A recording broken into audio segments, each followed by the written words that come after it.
Bonjour à tous et bienvenue sur la chaîne Astro, bienvenue aussi aux rencontres Ciel et Espace 2022 qui se tiennent à la Porte de la Villette à Paris, organisées par l'AFA, l'Association française d'astronomie, et le magazine donc Ciel et Espace que vous connaissez. Aujourd'hui j'ai le plaisir d'accueillir Thierry Milaven de la Société Astronomique de France, membre de la CT2A, commission technique. Et la commission des techniques en astronomie amateur. Voilà, donc une commission sur laquelle vous travaillez justement à mieux maîtriser le matériel. Et tu es un ancien ingénieur de chez Thales, c'est Oui, ça, si je ne me trompe pas. exactement, oui. Et donc tu as beaucoup travaillé dans ta carrière justement sur toute l'évolution des technologies des capteurs CCD aux capteurs CMOS aujourd'hui. Et aujourd'hui, donc à la retraite, et bien justement tu mets à profit et tu continues tes recherches sur ces technologies-là. Oui, enfin, c'est-à-dire, alors c'est vrai que j'ai complètement arrêté mon activité professionnelle, mais je poursuis une activité d'enseignant en école d'ingénieur. Et effectivement, ma partie, c'est ce qu'on appelle l'optronique, le mélange des composants des technologies optiques et de l'électronique. On mélange tout ça et on a de l'optronique. Alors sur la chaîne, vous avez déjà un épisode, Le secret des capteurs CMOS et CCD, que j'ai sorti déjà il y a quelques années de ça, inspiré d'une conférence qu'il avait donnée il y a 4 ans, quelque chose comme ça. Ça m'avait bien inspiré, dans lequel j'explique le mode de lecture des capteurs CCD, le mode de lecture des capteurs CMOS. Ça fonctionne de façon très différente. Mais en réalité, pour vraiment exploiter ces capteurs au maximum de leurs possibilités, et bien justement, il faudrait mieux comprendre encore comment ça fonctionne. C'est un peu l'objet de la conférence que tu nous proposes aujourd'hui. Voilà, hein, donc le cœur c'est comprendre comment est fait le pixel CMOS et comment effectivement au cœur du pixel, on a un amplificateur qui, dans les CCD, existait en sortie de ligne sur le signal multiplexé. Donc au lieu d'avoir un seul ampli qui doit bouffer tous les pixels les uns après les autres très rapidement, et donc le pauvre il est secoué et il va cracher du bruit, et bien dans un pixel CMOS, finalement, chaque pixel a son ampli et il a tout le temps de digérer, d'amplifier et de délivrer son signal en bout de colonne et le convertir numériquement par un convertisseur analogique numérique. Alors plus concrètement, vous avez déjà entendu parler, et je vous en avais parlé d'ailleurs dans l'épisode, des capteurs backside illuminated.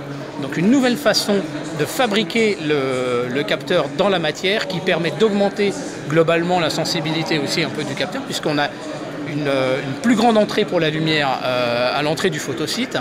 Et vous avez peut-être entendu parler des capteurs Starvis et des nouvelles générations de capteurs de chez Sony. Et donc tu vas nous en parler effectivement et nous situer les tout nouveaux capteurs qui sont en train d'être annoncés et qui commencent à arriver chez ZWO, chez QHYCCD, etc. Voilà, et puis des fabricants qui s'appellent Gigadjot et Hamamatsu, qui au niveau professionnel et scientifique sortent des capteurs là, qui sont fabuleux, à 0,2, 0,3 électrons de bruit RMS. Donc on a des perspectives vraiment assez hallucinantes. Par exemple, le capteur IMX 585 que vous trouvez chez ZWO et bientôt chez QHY, je l'ai testé et je peux vous dire c'est une tuerie pour le planétaire. Et puis il y a les nouveaux capteurs là qui sortent 60 millions de pixels on a déjà, mais il y a un 100 millions de pixels qui sort. 100 millions de pixels, hallucinant. 150 millions de pixels. Bon, le prix est hallucinant aussi, mais ça montre qu'il y a toujours des recherches et des évolutions là-dessus. Bon, et bien tout de suite, justement, le titre de ta conférence était les nouveaux capteurs CMOS. Voilà, et puis également en parallèle, je vous livre une feuille de calcul Excel pour pouvoir faire votre bilan photonique et deviner le rapport signal sur bruit que vous pouvez sortir avec votre télescope. Et puis régler vos potentiomètres. Là. Est-ce que je mets un peu plus de pause ou est-ce que je mets un peu plus de trame pour sortir mon signal en fonction de votre qualité de fond de ciel. Bon, vous avez ça dans cet utilitaire. Vous aurez le lien dans la description. Puis vous nous rejoignez sur le Discord. Après ça, il y aura des gens pour vous aider un petit peu. En tout cas, merci beaucoup Thierry. C'est pour les premiers de la classe. Et c'est maintenant sur la chaîne Astro. Mais les derniers de la classe peuvent suivre aussi. Et c'est fabuleux. Voilà. Allez, c'est maintenant sur la chaîne Astro.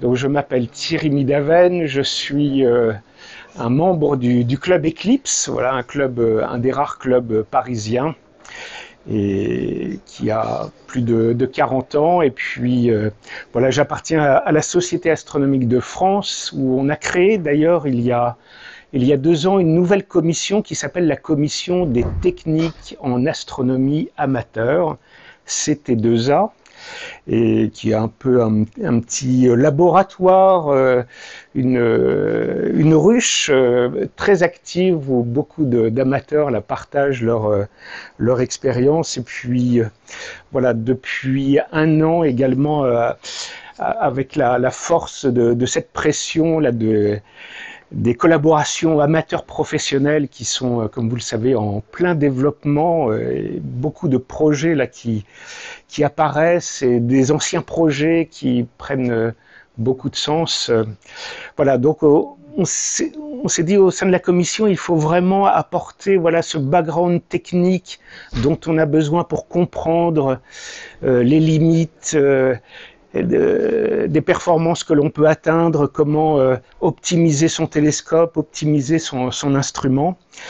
Et dimanche, donc, je fais une présentation avec William Tullio de l'Observatoire de Paris, de l'IMCCE, sur l'initiative RAPACE, dont je ne vais pas parler aujourd'hui, c'est pour ça que j'ai encore 1 minute là, et où voilà, on a créé voilà 3 filtres là je viens de donner à Patrick Vullart. Là, c'est 3 filtres. Donc il y a un filtre clair, un filtre cyan qui couvre à peu près tout le visible, et un filtre rouge qui couvre le proche infrarouge, et qui permet de donner aux amateurs les bandes spectrales du satellite Gaïa.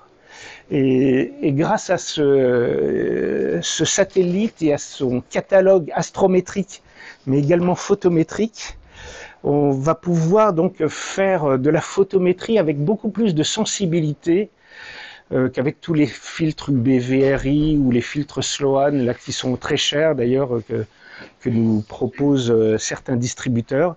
Et là, voilà, au début de cette année, l'Observatoire de Meudon, qui a pris l'initiative de financer voilà, des projets pro-âme, a dit bon bah ok, très bonne idée, on finance la réalisation de filtres.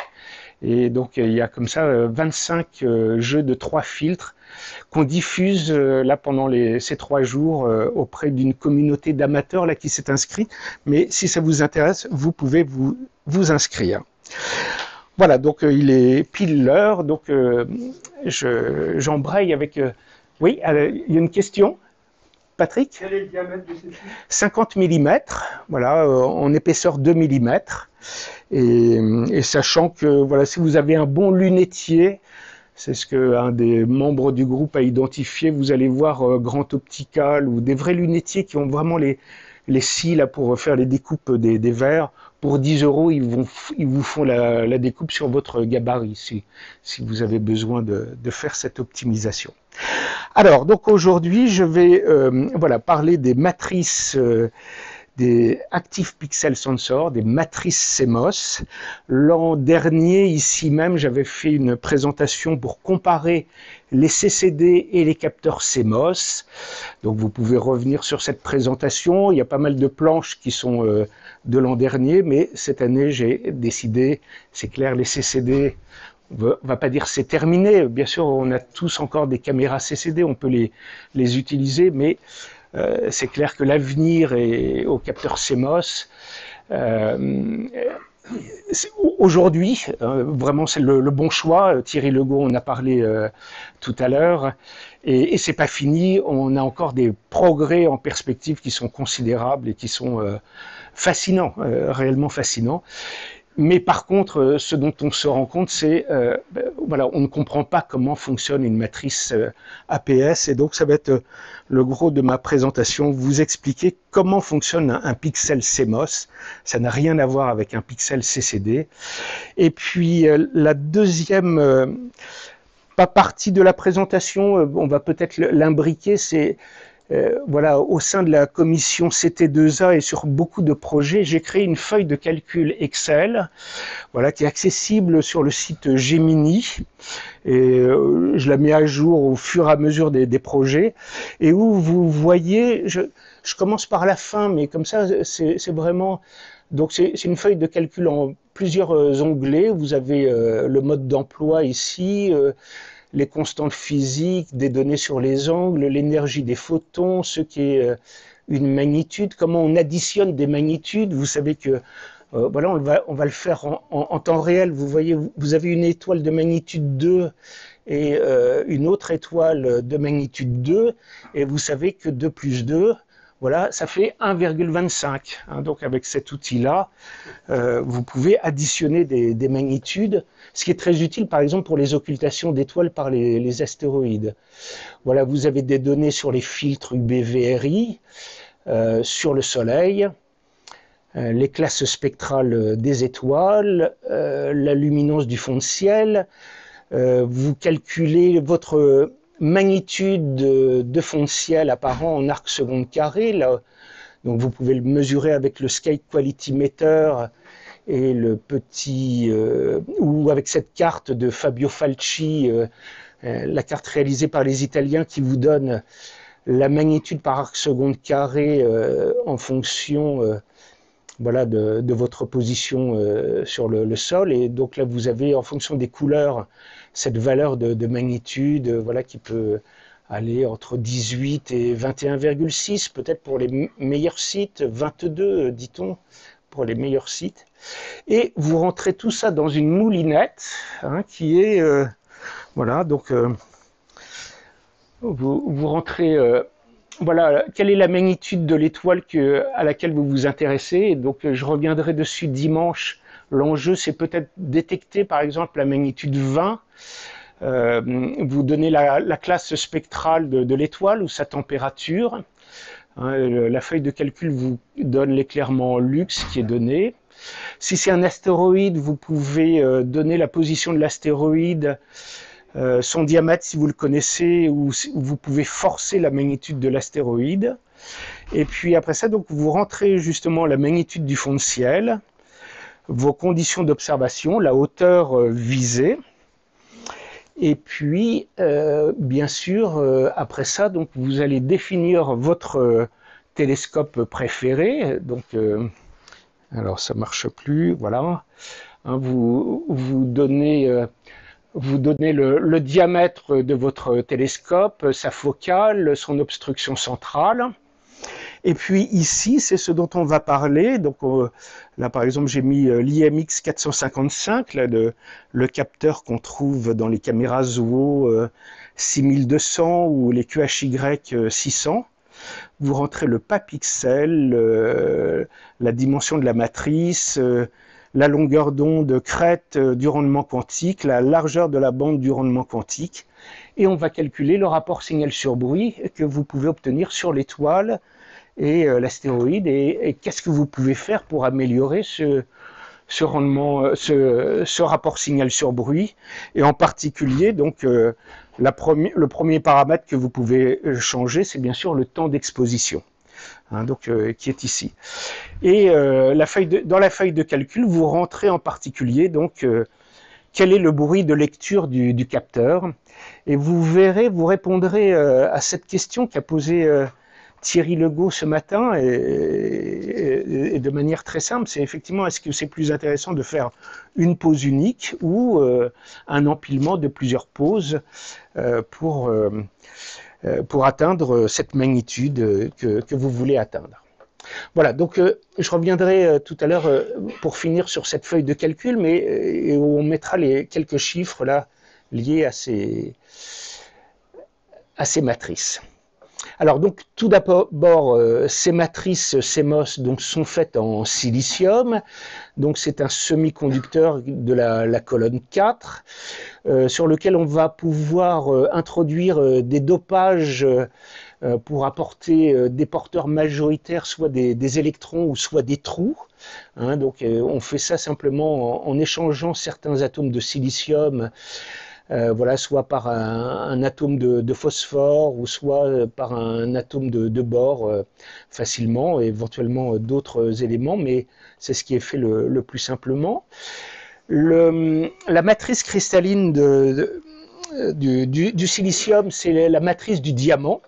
Hein, donc il faut imaginer chaque atome est en regard de 4 autres atomes, et simplement parce que voilà, le silicium est dans la colonne 4, donc il a 4 électrons sur la couche périphérique, et ces 4 électrons vont chercher à s'appairer pour donner une couche périphérique équivalente à celle d'un gaz rare, composé toujours de 8 électrons. Et donc voilà, c'est cette situation où finalement chaque atome de silicium est en regard d'un trièdre. Il est tétravalant, donc pour effectivement partager chacun de ces électrons avec l'électron de l'autre atome de silicium, comme la matrice du carbone, et pour effectivement donc voilà, éventuellement faire migrer ces électrons d'atome en atome lorsqu'il est dans un état conducteur. Voilà, l'atome de silicium est composé de 3 couches qui sont occupées donc par ces électrons. Donc ce qui nous intéresse, c'est la dernière couche, là où se trouvent ces 4 électrons qui sont dans la bande de valence, et au repos, donc le silicium se comporte comme un isolant hein, lorsqu'il est à basse température. Alors éventuellement l'atome de silicium va vibrer, on va voir, c'est relativement important, et lorsque l'atome de silicium va recevoir suffisamment d'énergie, des électrons vont pouvoir passer sur l'orbitale supérieure qui correspond à la bande de conduction où les électrons peuvent se propager à travers le réseau cristallin, et pour lesquels ce réseau cristallin se comporte comme un métal. Hein, donc on a vraiment cette variation qui est brutale d'un état à l'autre, et la différence d'énergie entre ces deux niveaux correspond à 3,65 électronvolts. Alors c'est vraiment bizarre, et c'était une des questions de l'an dernier, donc je tenais à y répondre, et c'était effectivement... Donc on regarde cette différence d'énergie de 3,65 électronvolts, ça correspond à l'énergie d'un photon à 339 nanomètres, donc dans l'ultraviolet. Hein, donc voilà, de manière intrinsèque, le silicium va réagir plutôt à des photons ultraviolets. Alors c'est ce qu'on appelle, c'est un indirect band gap, un matériau à différence d'énergie indirecte, et voilà ce qui peut se produire. Donc si on apporte néanmoins par un photon suffisamment d'énergie à un niveau à peu près de 1,1 électronvolt, et si le réseau cristallin, par ses vibrations, donc de manière quantique, on appelle ça des phonons, apporte suffisamment d'énergie, et bien effectivement on peut avoir des électrons qui vont passer dans la bande de conduction, mais avec seulement donc une différence d'énergie qui correspond à 1,1 électronvolt, et donc ça correspond à des longueurs d'onde inférieures à 1,14 microns, donc dans l'infrarouge. Alors c'est d'ailleurs quelque chose qui est relativement important, c'est le premier indicateur.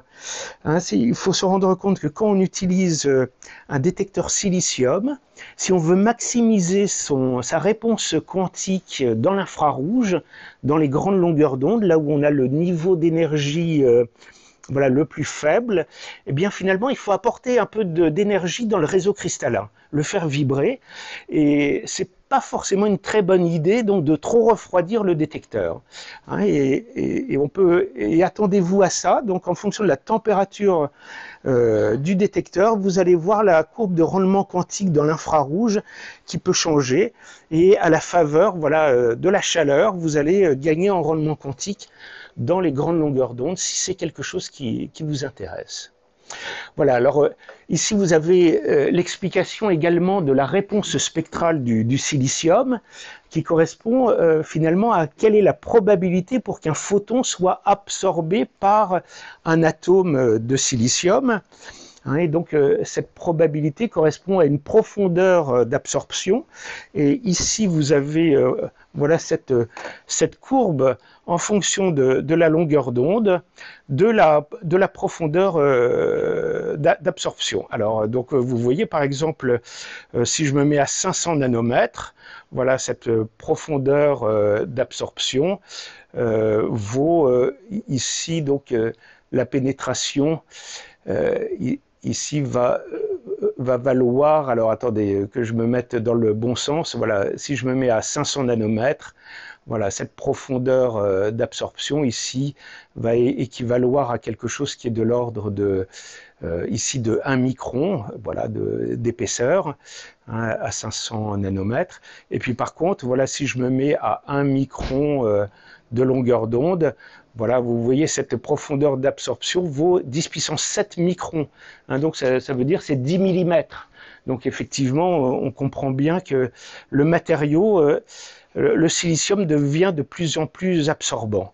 Hein, donc tout ça pour dire que si vous choisissez un détecteur, regardez effectivement quelle est l'épaisseur de la photodiode, l'épaisseur du matériau silicium là, qui est utilisé, et c'est ce qui va piloter en particulier donc le rendement quantique dans le proche infrarouge.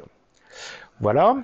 Alors ici donc cette planche que j'avais présentée l'an dernier qui explique voilà la bande de valence et la bande de conduction.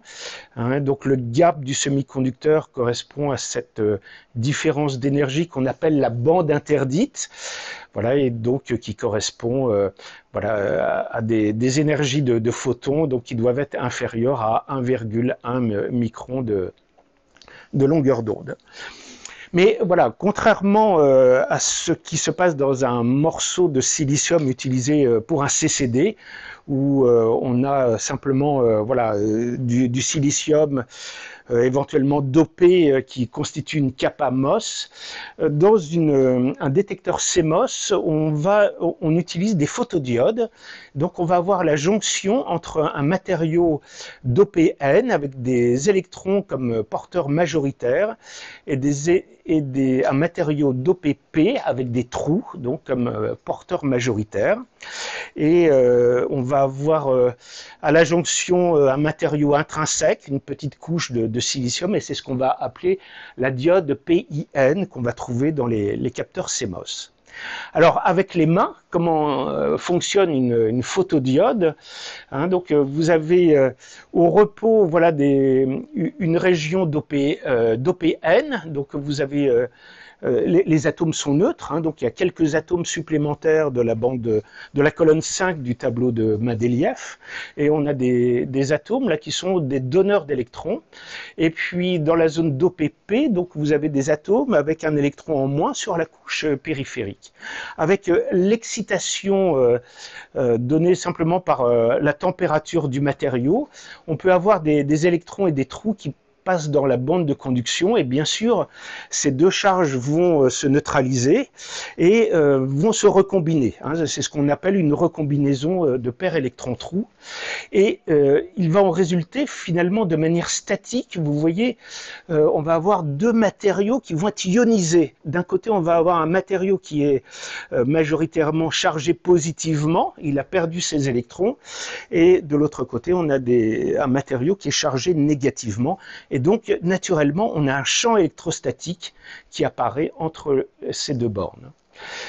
Alors, qu'est-ce qui se passe si maintenant cette photodiode absorbe de la lumière? On va voir l'apparition d'une paire électron-trou, et bien sûr, les charges positives vont être attirées par la zone polarisée négativement, et les électrons vont être attirés par la zone chargée positivement, et on va avoir une tension et un courant qui va pouvoir débiter dans un circuit, et c'est l'effet photovoltaïque des piles solaires. Voilà, hein, c'est le principe et on va pouvoir allumer une lampe. Mais dans nos détecteurs, on ne va pas faire du tout ça, on va faire ce qu'on appelle une polarisation inverse. On va appliquer par une tension extérieure un champ électrostatique à l'opposé, hein, à l'opposé de ce que l'on fait ici, pour faire migrer les électrons et les trous à l'opposé de ce qu'ils font dans une pile photovoltaïque. Alors pourquoi? Donc on va le voir. Pourquoi? Pardon, je vais repasser. Pourquoi on fait ça? Donc l'explication se trouve dans la courbe qu'on appelle I de V, la courbe de réponse d'une photodiode. Hein, et donc là vous avez voilà, toujours une jonction N sur P, hein, donc c'est ce qui est fait pour les détecteurs au silicium en général. Donc vous avez ici en fonction du flux lumineux, hein, donc là pour un flux nul, pour un flux un peu plus fort et un flux encore croissant lumineux, comment va évoluer donc la courbe, donc la combinaison de ces deux paramètres I de V sur le circuit sur lequel on va pouvoir brancher la photodiode. Hein, donc lorsqu'on est en particulier dans un état ouvert finalement où le courant ne va pas circuler, hein, et donc on va voir la tension grimper aux bornes de la photodiode. Hein, et c'est l'effet photovoltaïque. Et lorsqu'on va appliquer une polarisation inverse, hein, donc en fait on va appliquer une tension de quelques volts, même peut-être inférieure à 1 volt suivant les photodiodes, et on va constater donc un courant inverse, voilà, qui va grimper, et il va grimper linéairement. Et c'est ce qui va apporter donc cette réponse linéaire dont on a besoin pour faire notre photométrie. Voilà, alors donc la photodiode qu'on va trouver au cœur du pixel d'une matrice CMOS, en fait fonctionne comme ceci. Hein, donc au repos, au départ, on fait ce qu'on appelle un reset, hein, et donc en fait on applique une polarisation, une tension à la photodiode. Hein, donc on va la précharger, on va lui mettre 3 volts par exemple, et ensuite donc on va ouvrir ce circuit. La photodiode est au repos, normalement elle ne passe pas de courant, ou alors ça va être son courant d'obscurité, et donc en quelque sorte elle se comporte comme une capacité qui est chargée, qui est préchargée avec une certaine tension, hein, et cette précharge, là je vous ai donné la formule, voilà, correspond à un nombre de charges, et on a ici le produit de la valeur de la kappa multipliée par la tension divisée par la charge de l'électron. Si donc maintenant on expose à la lumière la photodiode, eh bien qu'est-ce qui va se passer? On va avoir un courant inverse qui va circuler au sein de la photodiode et on va décharger cette kappa. Et c'est ça c'est ce qui va constituer le signal qui va être généré au sein du pixel par cette photodiode. Hein, donc on a toujours cette image qui a bien été donnée par Christian Buhl là, dans les CCD où on accumule des charges et on voit la tension monter. Bah, dans les capteurs CMOS, c'est l'inverse. Hein. Donc on applique une précharge et la photodiode va décharger la kappa, et c'est ce qui va nous donner notre signal. Voilà, donc au cœur du pixel CMOS, en fait, on va avoir cette photodiode qui va être couplée à une kappa ou parfois même 2 kappas, et c'est ce qu'a montré également Thierry Legault ce matin. On voit qu'en changeant les ISO de certains appareils photo, voilà, d'un seul coup, paf, on voit le signal qui devient plus important. Hein, et donc, et tout ça c'est fait par cette kappa. Hein, sachez que voilà, plus la kappa est petite, vous apportez une variation de charge petite, vous allez avoir une variation de tension très grande. Hein, donc c'est également la bonne nouvelle. Vous voulez augmenter votre signal, et bien c'est possible de le faire avec une plus petite kappa. Donc ça marche très bien dans des tout petits pixels, hein, où éventuellement on veut avoir plus de dynamique dans notre capteur. On peut coupler très bien une grande kappa, mettre à côté une petite kappa pour avoir plus de signal sur les signaux faibles, et ainsi de suite. Et c'est ce qui se passe dans ces fameux capteurs CMOS de Sony, où on doit avoir 2, peut-être 3 kappas qui sont associés, voilà, au sein du pixel.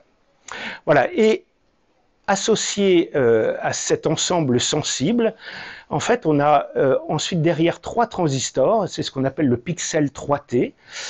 Donc le transistor de reset qui va venir donc périodiquement recharger la photodiode, recharger la capa.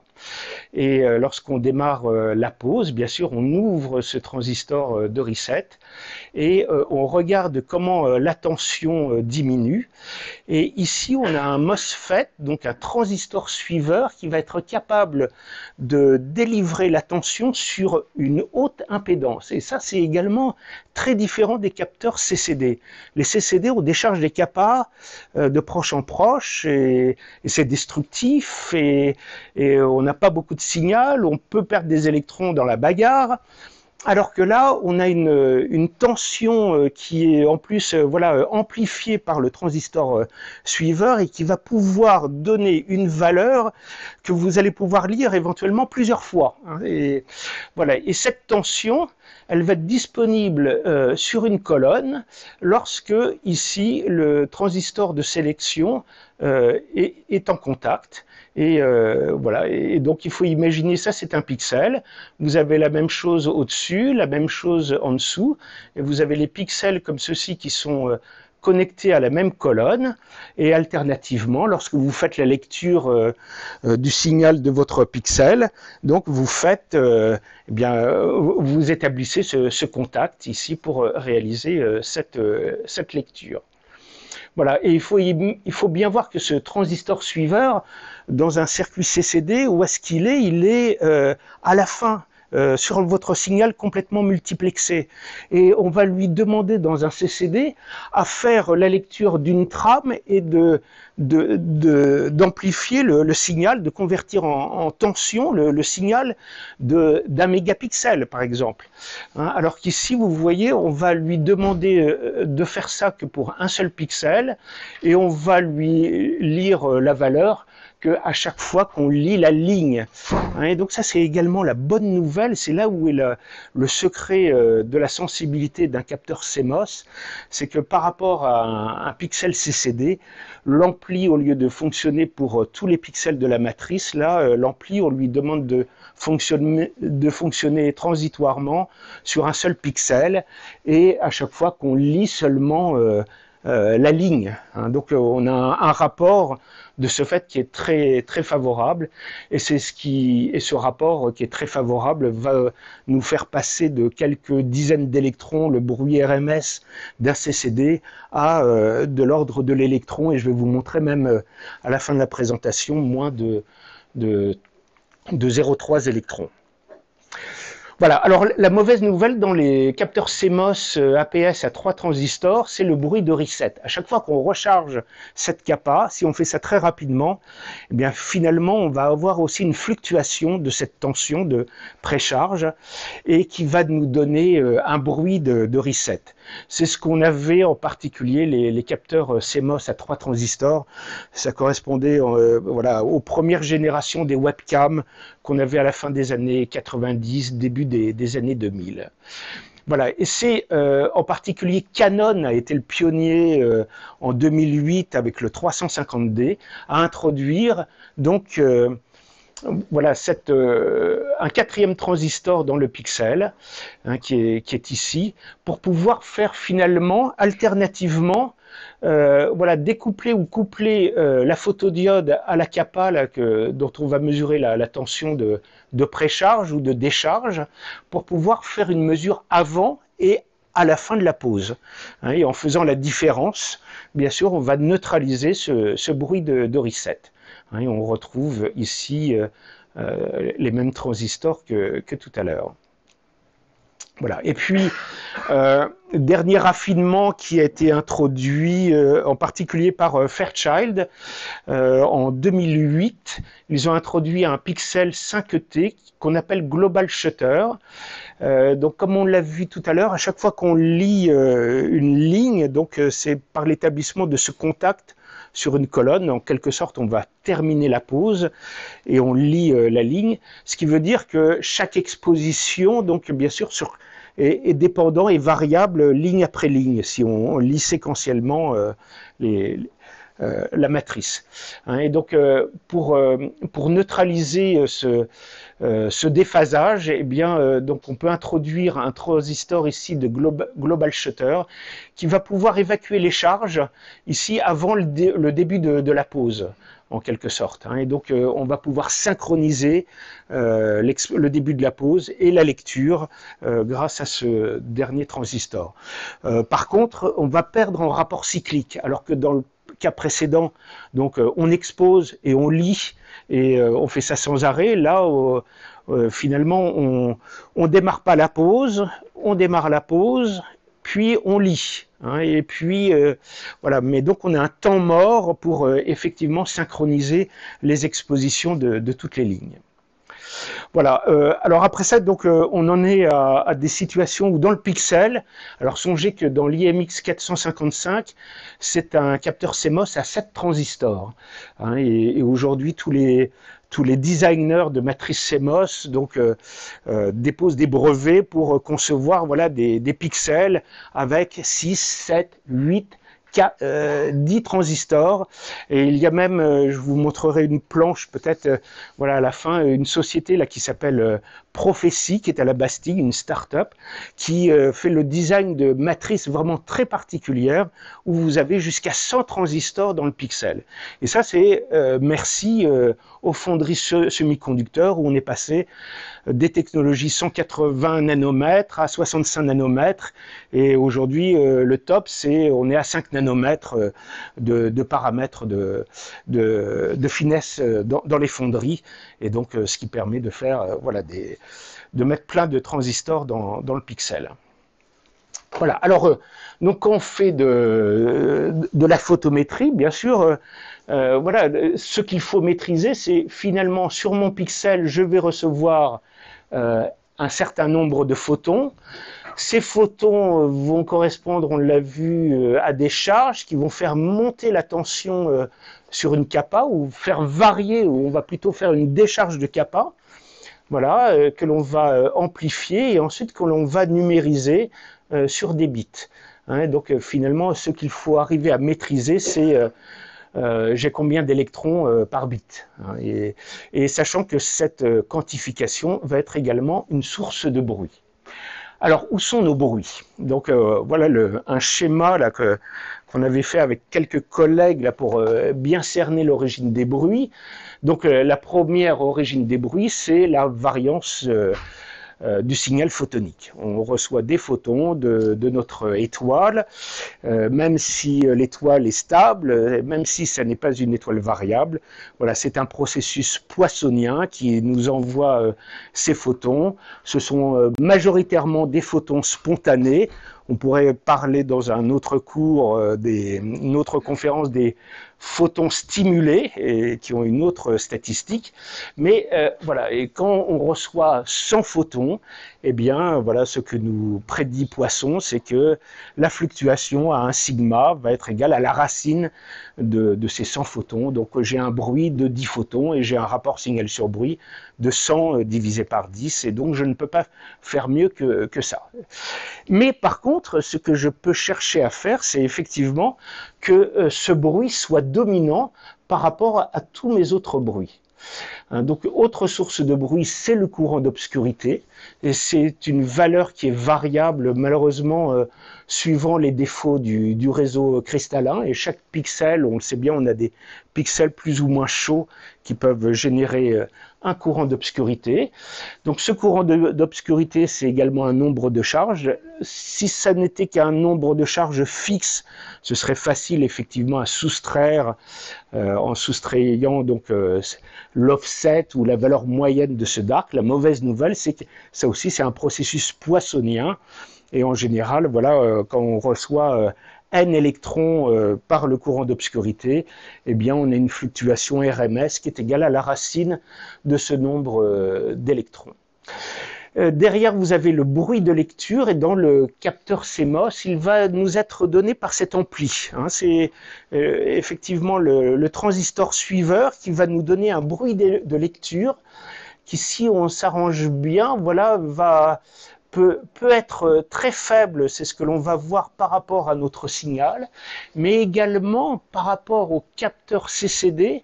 Vous avez compris, cet ampli, il est dans le pixel. Chaque pixel a son ampli. Donc, chaque pixel a son propre bruit de lecture. Donc, on n'est plus du tout comme dans un CCD où la situation peut être, on va dire, relativement simple, et on appelle ça un bruit stationnaire. On peut être dominé par un bruit moyen qui est le même pour tous les pixels. Là, ça n'est pas le cas. Vous allez avoir un bruit qui va être propre à chacun des pixels. Et voilà, et ça doit pouvoir vous donner des idées. Si vous faites du binning, de la combinaison de pixels, ne faisons pas de la combinaison de pixels de manière brutale en additionnant les flux, mais pourquoi pas, on pourrait pondérer cette addition en privilégiant les pixels qui sont peu bruyants, en leur donnant une masse plus importante ou une surface équivalente plus importante aux pixels adjacents qui peut être un peu plus bruyant, pour éviter de faire propager des bruits. Voilà, et donc ça, franchement, c'est une fonction là pour le moment qu'on ne voit pas dans Prism ou dans nos logiciels de traitement d'image où on fait du binning un peu brutal, et on pourrait améliorer énormément les choses, en privilégiant bien sûr les bons pixels des pixels un peu plus bruyants. Et puis derrière, donc, vous avez le bruit de quantification qui avait été modélisé par nos anciens profs là, à Supélec, Pissin Bonneau et Blanc-Lapierre dans les années 70. Ils avaient modélisé tout ça, et ça doit nous motiver effectivement à piloter le gain, pour effectivement rendre ce bruit de quantification négligeable.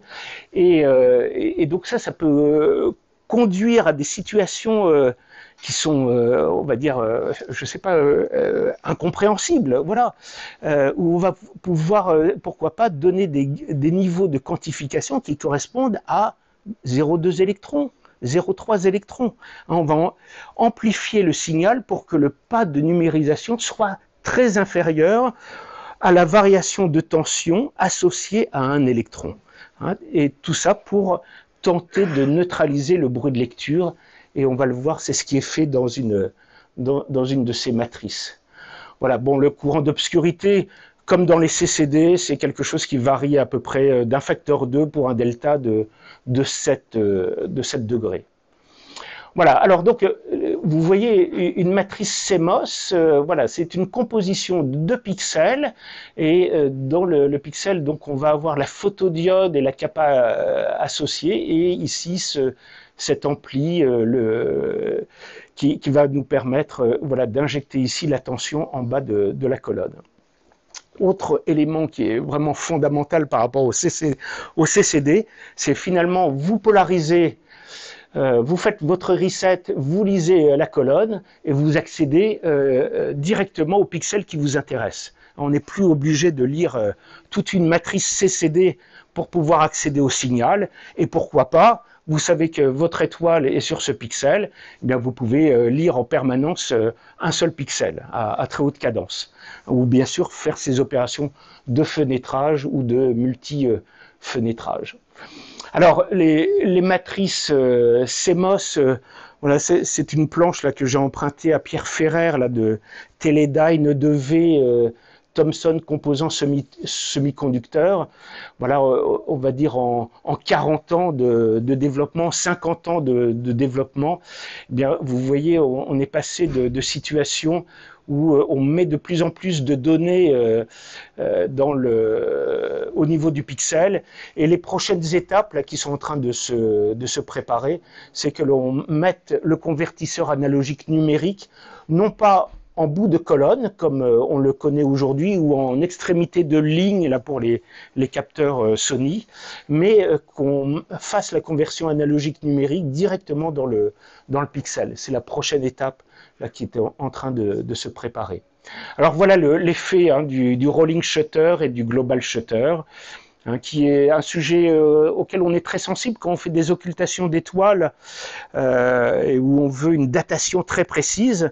Et ça a été vraiment un travail admirable avec Pierre Lecam, Lionel Rousselot, de dire mais il n'y a pas de problème.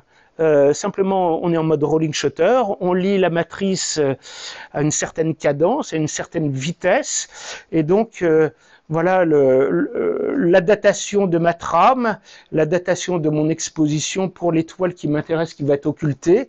Eh bien, je sais retrouver le déphasage que j'ai par rapport à un top exposition en connaissant le numéro de la ligne. Voilà. Et donc, effectivement, ça marche très bien. Mais donc, voilà, encore une autre motivation de bien comprendre comment fonctionne votre matrice en mode rolling shutter en particulier pour dater. Voilà, bon, je passe les détails. L'énorme avantage également de ces matrices CMOS, c'est qu'elles sont réalisées par des fonderies CMOS de semi-conducteurs qui fabriquent des microprocesseurs, des mémoires. Et donc, l'idée, c'est bien sûr, sur un seul chip, vous allez pouvoir réaliser toute une caméra avec, et non plus comme dans un CCD où vous allez devoir générer des horloges qui ne sont pas intégrées sur le chip. Voilà, pour vous donner des ordres de grandeur, donc voilà, alors je ne sais pas, oui, les tendances. Donc au début, également, la grande limitation que l'on a avec les capteurs CMOS, c'est la dimension du stitching, c'est-à-dire les masques pour réaliser les semi-conducteurs, pour les isoler, donc ont une certaine dimension. Et c'est cette dimension-là qui va limiter la dimension de la surface de la matrice. Et c'est là où Sony a fait d'énormes développements pour réaliser des capteurs 24-36. Mais voilà, pendant pas mal de temps, on va dire jusqu'en 2010, on était limité à des matrices qui faisaient 1 cm² jusqu'à 4 cm², 20 mm par 20 mm. Et on faisait ça sur des wafers de 2 pouces. Voilà, et voilà donc les derniers résultats. Donc aujourd'hui, voilà, vous trouvez des matrices de plus de 100 mégapixels. En particulier en 2015, Canon a sorti une matrice de 30 mm de côté avec 250 millions de pixels. Alors c'est à mettre en regard de la 3 milliards de pixels CCD du télescope Vera Rubin, mais bon, qui est le résultat d'un aboutage. Et puis donc l'énorme progrès, c'était la réduction du pas pixel, où on trouve aujourd'hui voilà, des pixels qui font moins de 1 micron et que l'on trouve dans nos téléphones portables. Voilà. Et puis les derniers records en réduction de bruit, vous les avez ici. Donc vous voyez en 2021, on a atteint sur des matrices des niveaux de bruit RMS de 0,23 électrons.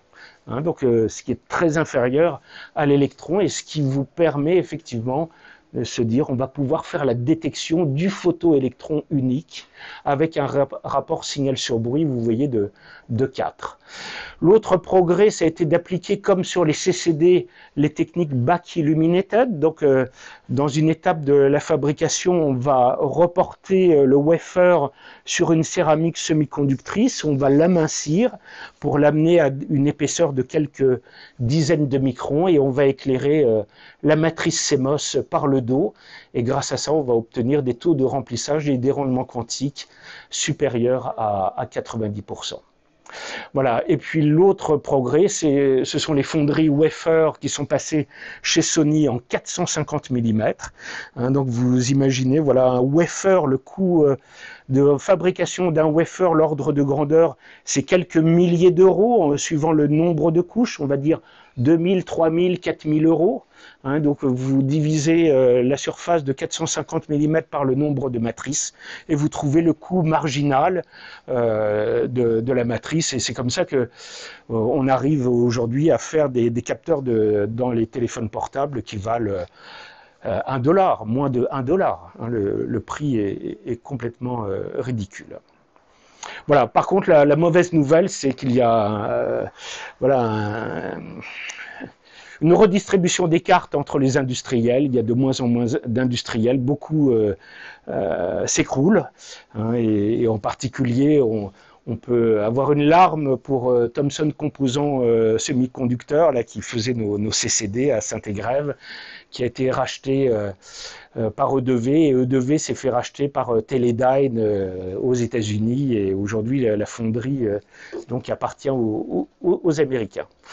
Voilà. Mais par contre, on peut être fier de ST Microélectronique voilà, à Crolles, qui réalise, voilà, qui est un des grands fabricants de matrices CMOS là, pour les téléphones portables. Voilà, donc voilà, les avantages des capteurs CMOS, je ne vais pas revenir dessus, donc vous les avez ici, on en a déjà parlé. Voilà, les inconvénients, c'est peut-être, voilà, c'était le faible taux de remplissage, mais aujourd'hui c'est comblé par la miniaturisation des technologies, par l'éclairage face arrière, et puis donc la réduction du bruit par les matrices 4T.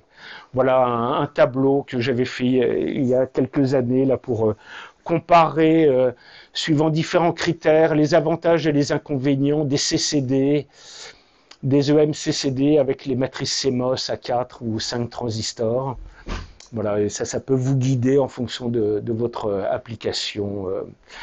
Voilà, on peut dire qu'il y a seulement voilà, 2 intérêts de plus aujourd'hui au CCD, 2 fonctions qu'on ne sait pas encore faire avec les capteurs CMOS. Hein, c'est de manière native dans un CCD, vous pouvez faire du drift scan ou du TDI de manière analogique. Vous faites migrer les charges simultanément avec le défilement de la scène, et ça c'est vrai que ça a beaucoup de sens en astronomie. Hein, vous pouvez neutraliser remplacer votre monture équatoriale d'entraînement en faisant glisser les charges comme ça se fait voilà, dans des grands télescopes, dans des Schmitt. Voilà. Et puis l'autre fonction analogique qui est réalisée également dans un CCD d'une manière qui est vraiment optimale, c'est le binning, c'est la combinaison adjacente entre pixels en court-circuitant voilà, les CAPA qui sont isolés entre pixels adjacents et avant de faire la lecture, ce qui n'est pas possible aujourd'hui dans un capteur CMOS. Mais rendez-vous peut-être dans quelques années et on verra ces fonctions apparaître. Bon, on est dans des domaines où voilà, on a une croissance des marchés qui est à 10% par an et c'est phénoménal. Et puis également, ce qui est phénoménal, c'est de voir le nombre de capteurs qui sont fabriqués chaque année. Vous voyez, en 2012, on a franchi le nombre de 2 milliards de capteurs fabriqués par an. Hein, et donc, même si aujourd'hui on est 8 milliards d'habitants sur Terre, on peut être sûr qu'il y a beaucoup plus de témoins électroniques donnés par des capteurs CMOS que d'êtres humains pour observer la chute d'un astéroïde sur Terre.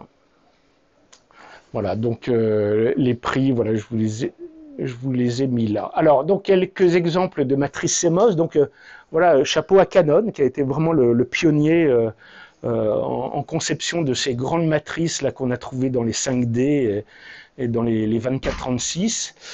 Aptina, qui a été le pionnier dans les tout petits capteurs avec des pixels de 1,4 micron et même moins de 1 micron. Et là, je vous ai mis donc la roadmap de Sony que m'a transmis ATD, qui est le distributeur en Europe là, de plusieurs fabricants de matrices, et en particulier de Sony. Et en particulier, voilà la ligne de produits qui s'appelle Starvis, et qui correspond voilà, à nos CCD, à nos capteurs CMOS là qu'on trouve dans les caméras Zuo, Attic, QHY, voilà. Et donc vous voyez comment progressivement les photodiodes qui sont ici, et ici vous avez les transistors qui sont au dos là sur le wafer. Vous voyez comment Sony s'est attaché à augmenter l'épaisseur de la photodiode pour augmenter le rendement quantique et augmenter ce rendement quantique en particulier dans le proche infrarouge, a réalisé donc des masques pour déposer ce qu'on appelle les photorésistes, les filtres, qui sont des petites gélatines pour faire le codage RBV sur les matrices, auxquelles sont associées des micro-lentilles pour augmenter le pouvoir de collection. Mais vous voyez qu'il y a également l'autre phénomène là, qui a été réalisé par Sony, c'est d'augmenter, vous voyez finalement, la surface le taux de remplissage de la photodiode par rapport au pas du pixel. Hein. Et donc c'est le progrès voilà, qu'on a eu, on va dire, là vous avez approximativement peut-être depuis 2015 voilà, les progressions réalisées par Sony sur ces capteurs. Voilà, et ici vous voyez les différents capteurs là, qui sont réalisés, qui sont aujourd'hui dans la roadmap de 2021. Hein, donc avec aujourd'hui l'IMX 585 et l'IMX 678 hein, qui introduisent voilà, des matrices proches infrarouges au pas de 2,9 microns et ici à des pas plus petits pour des matrices plus petites. Et puis également ici vous voyez donc ici on retrouve notre IMX 455 et l'IMX 571 qu'on trouve dans les caméras ZWO donc 6200 et 6400 et 6200 et 2600 pardon et sur lesquels je vais revenir. Voilà, mais également, vous voyez dans des formats moyens, donc on va trouver dans les boîtiers Fuji, les appareils photo dans des formats 40 par 30 mm, par 35 mm, on retrouve les mêmes pixels au pas de 3,76 microns. Dans des caméras avec les capteurs IMX 461 et IMX 411 et qui correspondent donc à des nouvelles caméras là, qui sont accessibles chez ZWO et chez QHY, mais bon, à des prix qui sont voilà, beaucoup plus importants, qui dépassent les dizaines de milliers d'euros. Mais vous voyez, voilà, on est en route là pour peut-être rendez-vous dans 5-6 ans et je suis sûr qu'on aura la matrice à 1 milliard de pixels qui sera réalisée. Voilà, on retrouve, voilà, c'est dans des formats, les diagonales de 72 mm, là ces capteurs. Et voilà, donc ces nouveaux capteurs, l'IMX 455 et IMX 571, sont vraiment remarquables. Ah, alors là, j'ai un problème de PowerPoint, je ne sais pas si le format d'image. Bon, il y a des images qui ont disparu. Mais donc, voilà, l'IMX 571, donc vous avez un capteur au format compact APS-C, là, en 22 par 28 mm, 26 mégapixels. L'IMX 455 en 24-36, 61 mégapixels. Donc c'est un Starvis back illuminated, éclairage face arrière. La lecture donc, se fait en mode rolling shutter à 72 MHz et à 2300 mégabits par seconde. Voilà, et vous avez ici, donc c'est un codage sur 16 bits. Voilà, vous savez sortir de ces matrices voilà, des cadences tram, vous voyez de presque 7 trams par seconde ou presque 4 trams par seconde en 16 bits, donc à pleine dynamique, ou éventuellement avec des cadences beaucoup plus élevées dans des sous-formats 4K sous 12 bits pour sortir des cadences à 30 images par seconde. Voilà, et donc on les trouve, j'ai pas mis toutes les références, mais on les trouve chez Attic, chez ZWO, chez QHY. Et puis ici, alors si j'ai un problème, si voilà, donc également la bonne nouvelle, parce que la 6200 était sortie avant, mais donc les dernières matrices de Sony sont meilleures sur le format 61 mégapixels et a rejoint la performance qu'on avait découvert avec le 26 mégapixels, l'IMX 571, vous voyez effectivement, on atteint des rendements quantiques qui voilà, dépassent les 90% et qui va bien dans l'infrarouge. Voilà, alors le gain de ces caméras, et c'est vraiment pas clair, hein, donc quand vous utilisez SharpCap ou les différents logiciels, vous pouvez piloter un gain. Ça excite dans les appareils photo le pilotage des ISO. Hein, et en fait, vous voyez dans les tables, vous avez ici le gain qui est chiffré en unités en 0,1 dB. Alors le 0,1 dB, je ne sais pas ce que c'est le centibel. Voilà, bon. Alors en fait, quand on décrypte, et faites-le avec votre caméra, moi ce que j'ai trouvé c'est ça. Hein. Donc en fait le gain qui est donné en X, que vous allez pouvoir faire varier à 100, 200, 300, 400, 450. En fait, pour moi, mais rendez-vous, et ça peut être différent bien sûr, peut-être suivant les caméras, mais ce gain vaut 10 puissance X divisé par 200. Et en fait, quand on a un gain de 200, en fait, vous appliquez un x10 sur votre signal. Vous appliquez un x10 sur votre signal avant d'attaquer le convertisseur analogique numérique. Quand vous appliquez un gain de 400, vous appliquez un x100 sur votre signal. Vous multipliez par un facteur 100 votre signal. Et ce que vous voyez également ici très bien sur cette matrice, c'est que vous voyez le bruit de lecture d'un seul coup changer quand vous faites passer le gain avant et après 100. Là, d'un seul coup, le bruit de lecture passe à quelques 3 électrons à moins de 1,5 électrons. Et en fait, qu'est-ce qui se passe? Vous avez commuté une différente kappa et une plus petite kappa pour, pouf, décupler votre signal. Bien sûr, pouf, vous avez moins de dynamique, vous arrivez à saturation plus importante.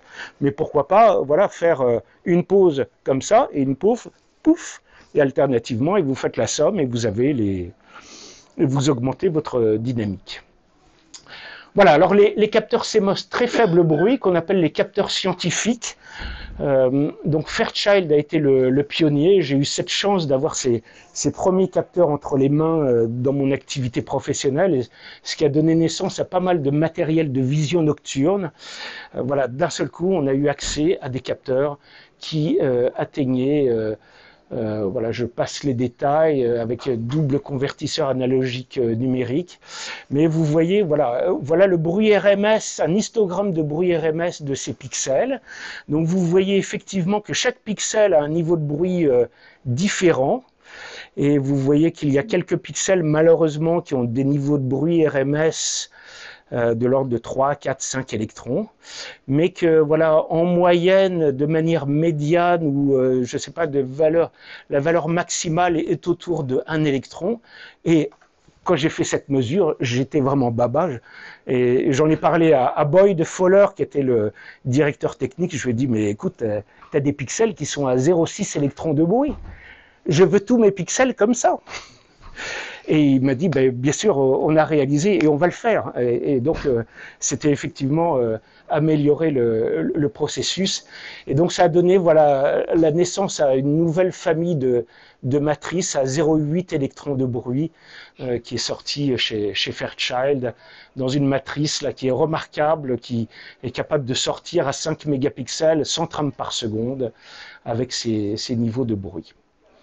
Bon, je vois que le temps passe, donc le bruit de photon, c'est vrai, j'en avais parlé la dernière fois, mais je vais vous montrer, allez, on va passer ça, voilà, je vais vous montrer les toutes dernières nouveautés dont on avait parlé l'an dernier, qui donnent lieu à des produits, et ça c'est, bon alors c'est encore du produit on va dire professionnel, mais bon, Sony est dessus aussi, et ça va sortir en grande série. Alors voilà, vous avez les Gigadjets, qui est une société là, fondée par des étudiants d'Eric Fossum, c'est aux États-Unis. Eric Fossum était le père d'Aptina, là, de Photobit, des premiers pixels CMOS là, dans les années 90.